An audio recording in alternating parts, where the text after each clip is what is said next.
Bonjour, bienvenue dans la série sur la masse. Donc revenons à notre cas où nous avons donc H plus alpha P pour l'hamiltonien d'interaction et on a tous ces diagrammes. Alors chaque diagramme a une certaine valeur qui est multipliée par alpha exposant n où n c'est le nombre de boucles. Donc alpha, alpha carré, alpha cube, etc. Alpha étant égal à 0,01, ces valeurs diminuent très très vite. Donc on se limite habituellement à quelques boucles, une, deux ou trois boucles. Au-delà, les calculs donnent des corrections minuscules. Mais le nombre de diagrammes augmente très vite. Et dans certains calculs que l'on veut précis, on peut se retrouver avec plusieurs milliers de diagrammes. Dans ces cas-là, l'usage de l'informatique s'avère fort utile, aussi bien pour générer tous les diagrammes possibles que pour les calculer. Mais, sans entrer dans de telles complications, déjà rien qu'avec les diagrammes en arbre, on peut déjà déduire certaines choses. Par exemple, supposons qu'on ait deux électrons qui s'approchent et qui échangent un photon virtuel. Donc on a notre électron ici et un électron ici. Et ils échangent un photon virtuel. C'est le diagramme en arbre le plus simple pour ce cas-là. L'interaction entre les deux électrons se fait donc par l'échange de particules. C'est les particules qui transmettent l'interaction. Dans le cas de l'interaction électromagnétique, c'est les ondes, ce qui correspond aux ondes électromagnétiques, c'est-à-dire les photons.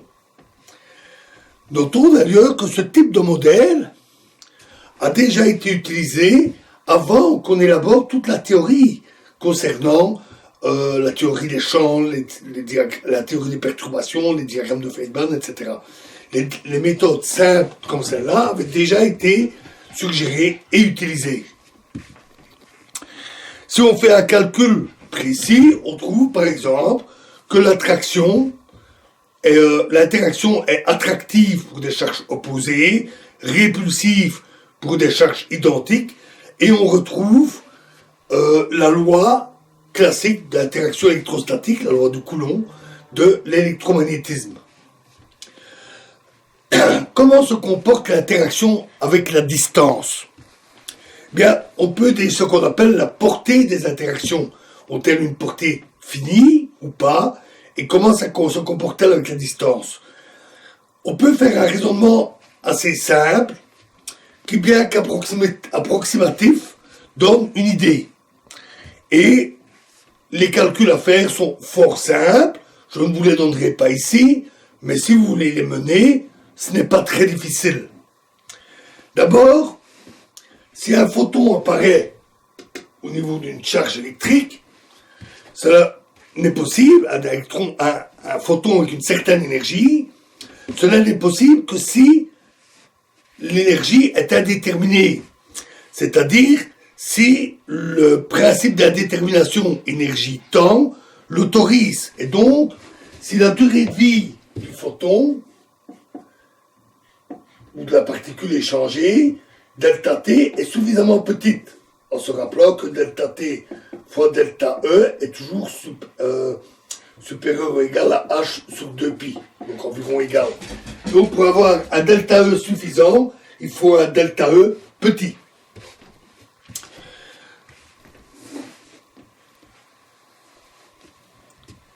Donc il faut que le temps d'interaction soit court. Le photon va parcourir une certaine distance entre les deux particules, distance R. Et cette distance, il peut la faire au mieux à la vitesse de la lumière, c'est-à-dire en un temps R sur C, ce qui nous donne cette durée d'existence de ce photon. On en tire une certaine valeur de delta E. Si la particule échangée a une masse, ce n'est pas le cas du photon, mais imaginons que la particule échangée ait une masse, alors l'énergie de la particule, c'est au minimum mc². Et tout excès d'énergie se retrouvera dans l'impulsion de la particule. Notons qu'à ce moment-là, on a sa vitesse, ce qui permet d'améliorer le calcul. C'est R sur la vitesse de la particule. Donc, il y a un minimum d'énergie qui est mc carré. Et donc, si le delta E est supérieur à mc carré, il n'y a pas de problème. La particule peut apparaître et être échangée. Si delta E est inférieur à cette valeur, alors il n'y a pas assez d'énergie et il n'y a pas d'interaction. En réalité, le principe de la détermination est statistique. Et donc, c'est toujours possible, mais la probabilité devient extrêmement petite. Donc, il y a une énergie minimale et donc un temps de vie maximal pour la particule et donc une portée finie. La particule ne peut pas parcourir toute la distance que l'on veut. Si par contre la particule n'a pas de masse, E égale PC, on l'avait vu, et dans ce cas-là, c'est toujours possible. Même si le temps est relativement long entre les deux, l'énergie sera très très faible, mais ça reste possible.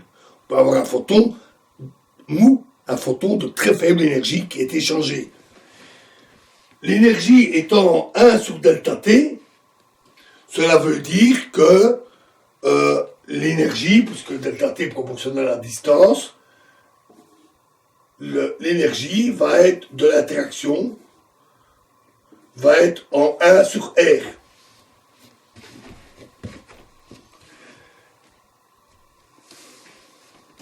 Notons aussi qu'il est logique de penser que l'interaction entre les deux particules doit être proportionnelle à l'énergie qui est échangée. Si une grande quantité d'énergie est échangée avec deux particules, on a une forte interaction entre les deux particules. Un calcul plus précis que vous pouvez faire en sachant qu'une force, c'est la variation d'énergie avec la distance. À ce moment-là, on trouve que pour une particule sans masse, comme le photon, la force varie en 1 sur R carré, ce qui est correct. La force d'interaction électrostatique est en 1 sur R carré, la loi de Coulomb. Et pour une particule avec une masse, là, l'énergie disponible chute très vite. En fait, elle a une décroissance exponentielle et elle a une portée maximale pour une particule massive, échangée massive, une portée qui est proportionnelle à 1 sur m. Grande masse, petite portée. Voilà un raisonnement qualitatif. On peut en finir un peu pour le calcul, mais qui reste très qualitatif, mais intéressant, et qui donne des résultats corrects. Voilà pour la théorie des perturbations, la théorie des collisions. Il reste un détail à voir, un point important que nous devons voir ici, parce que ça va être lié à la masse, etc. C'est ce qu'on appelle la renormalisation. C'est lié à l'apparition de divergences, d'infini dans les calculs qu'on doit éliminer, et par une technique que nous verrons dans la prochaine vidéo, la renormalisation. Je vous remercie.